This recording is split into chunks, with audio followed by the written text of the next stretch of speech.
दोस्तों, ये वही जगह है जहाँ मैं आखिरी बार बहुत व्याकुल होकर बैठा हुआ था। आप लोग गौर से देखिए, यहाँ ईश्वर, हमें महसूस हुआ है कि यहाँ सभी देवी देवताएं वास करते हैं और रहते हैं, क्योंकि मैंने बहुत गहराइयों से देखा है।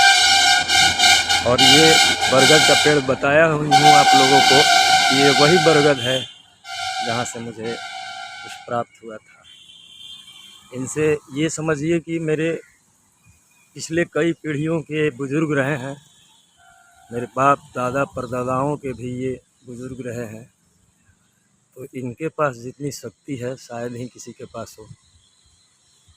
कई पीढ़ियों को ये देखते आ रहे हैं, तो ज्ञान लेना हो तो इन्हीं लोगों से लीजिए, बताएंगे आपको रास्ता जीवन जीने का। ओम नमः शिवाय। ओम नमः शिवाय। ओम नमः शिवाय। ओम नमः शिवाय। ओम नमः शिवाय। ओम नमः शिवाय। आप सभी आदरणीय बड़े बुजुर्गों को मेरा अभिनंदन है और छोटे को शुभ प्यार।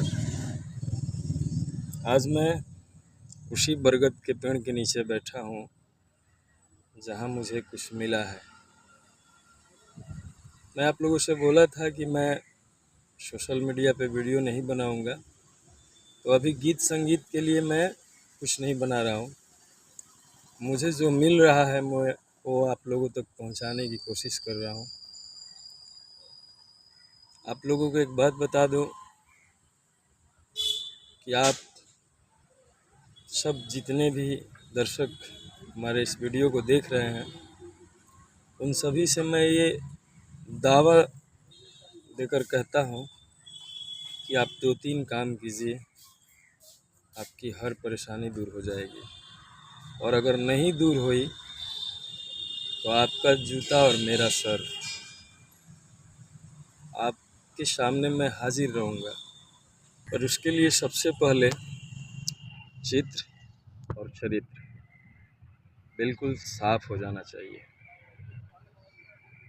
जो भी भूल हुई है भोलेनाथ के चरणों में आ जाइए, क्षमा मांगिए, क्षमा मिल जाएगा।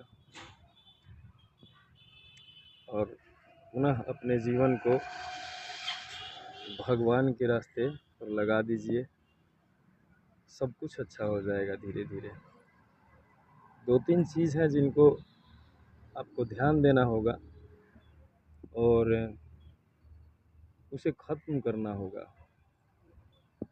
अगर आप चाहते हैं कि मैं जीवन का आनंद लूं और सुख शांति से जीवन व्यतीत करूं, तो सबसे पहले आपको करना क्या है कि अगर आप किसी जीव का हत्या करते हैं और उसे अपना आहार बनाते हैं, तो प्रथम आपको ये सब त्याग कर अपने हृदय के अंदर एक दूसरे जीव के प्रति करुणा दया जरूर रखना होगा। ये प्रथम हुआ, और रखना ही होगा तो ही समाधान है। दूसरा, किसी भी माता बेटी बहन जितनी भी हमारे समाज में देवी शक्तियां हैं, उनके कदमों में देखकर मन ही मन उनके चरणों का स्मरण कीजिए।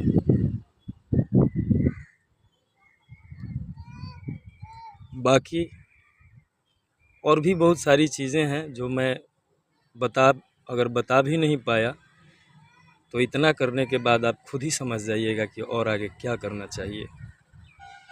ये वीडियो,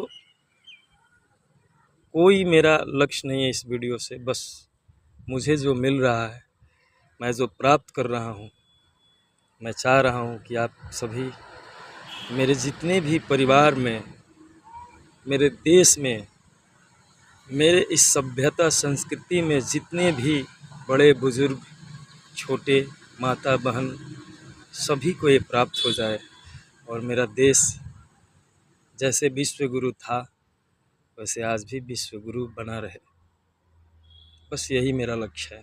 और तीसरी बात ये है कि आपको जो भी ज्ञान है, जो कुछ भी आप जानते हैं, उसका अभिमान नहीं होना चाहिए। उसे बड़ा नम्र होकर के, किसी के कदमों में झुक करके बड़ा ही प्यार से उसे देना होगा, तो ही आपका ये ज्ञान सफल होगा। अगर आपके ज्ञान में कोई कमी भी रहेगी, अगर आप इतना करते हैं तो महादेव की कृपा से वो सारी बातें आप जान जाएंगे जो एक मानवता के लिए होती हैं। मैं बहुत करीब से इस चीज़ को एहसास कर रहा हूँ, मैं बड़ा आनंदित हो गया हूँ। भोलेनाथ बहुत दयालु हैं, बहुत करुणा है इनके अंदर। आत्मा को पवित्र करके इनके शरण में आ जाइए, आप धन्य हो जाएंगे। मैं वादा करता हूँ कि आपको किसी चीज़ की आवश्यकता नहीं होगी, बिन मांगे हर चीज़ मिलता जाएगा। पर ये ध्यान रहे कि आपका चित्र चरित्र बिल्कुल ही गंगा की तरफ पवित्र होना चाहिए। जो आपसे छोटा है, जो आपसे बड़ा है, जो आपके समान है उम्र में, उन सभी में देवी देवताओं का वास होता है। जब तक हम एक दूसरे का सम्मान नहीं करेंगे, हम किसी भी कीमत पे सुखी नहीं हो पाएंगे। सुखी का मतलब कि आनंद नहीं ले पाएंगे जीवन का। मैं क्या बताऊं आप लोगों से दोस्तों, मैं बहुत बेचैनी में जीवन जी रहा था। मुझे आनंद का तलाश था। मैं करीब 20-22 साल भटका हूँ सड़कों पे। रात कहाँ बीत गई पता नहीं चला, मैंने क्या खाया पता नहीं चला, कहाँ सोया, कब नींद आई पता नहीं चला। भागता गया, पर एक चीज़ मैंने हमेशा अपने दिल में रखा, ईश्वर के प्रति लगाव, ईश्वर से प्रेरणा लेना चाहा। हमेशा ये जिज्ञासा रही मेरी कि मैं ईश्वर को पाऊँ और उनसे कुछ प्रेरणा लूँ कि शांति है कहाँ, आनंद है कहाँ। व्यक्तिगत नहीं, मैं इसे पा करके मैं जितना चाहूँ इसे लोगों तक पहुंचा सकूं। मेरी सोच ये रही है और आज मैं धीरे धीरे उन चीज़ों को पा रहा हूं, तो मैं चाह रहा हूं कि आप सभी तक पहुंचाऊं। मेरे बताने में बहुत सारी कमियां हो रही हैं, मैं समझ रहा हूं, मैं बहुत भावुक हो गया हूं। धीरे धीरे मैं सब चीज़ का मंथन कर रहा हूं, आप लोगों तक पहुंचाऊंगा और बड़ा ही सीधी और साफ बातों में बताऊंगा जो कि हर किसी को समझ में आ जाए और सब अपने जीवन को धन्य कर सके। और कोई दूसरा रास्ता है ही नहीं दोस्तों जीवन को सार्थक बनाने का। आपके सामने उदाहरण बहुत सारी पड़ी हैं, इसके बारे में मुझे बताने की ज़रूरत नहीं है। आप देख लीजिए, न तो सिंहासन की ज़रूरत है, न धन की, न दौलत की, न महल की। प्राकृतिक से प्रेम करो, ईश्वर प्राकृतिक में है और प्राकृतिक ही सुख और आनंद है। इसके करीब आइए और आनंद लीजिए। हर हर महादेव। एक बात और आप लोगों को बताना मैं भूल गया था कि मेरे इस चेहरे को गौर से देख लीजिए और मेरा पहले का भी बहुत सारा चेहरा है, देख लीजिए। पहले मेरे पास जिस दुनिया जिस चीज़ को सोचती है उसकी इच्छा थी और आज प्राकृतिक और ईश्वर का इच्छा जगह है। दोनों में अंतर मेरे चेहरों पे दिख जाएगा। मुझे कुछ कहने की ज़रूरत नहीं है अब इससे ज़्यादा। फिर अगले वीडियो में देखूंगा मैं क्या पा रहा हूँ ज़रूर आप लोगों तक पहुंचाऊंगा। जय शिव शंकर, जय शिव शंभो।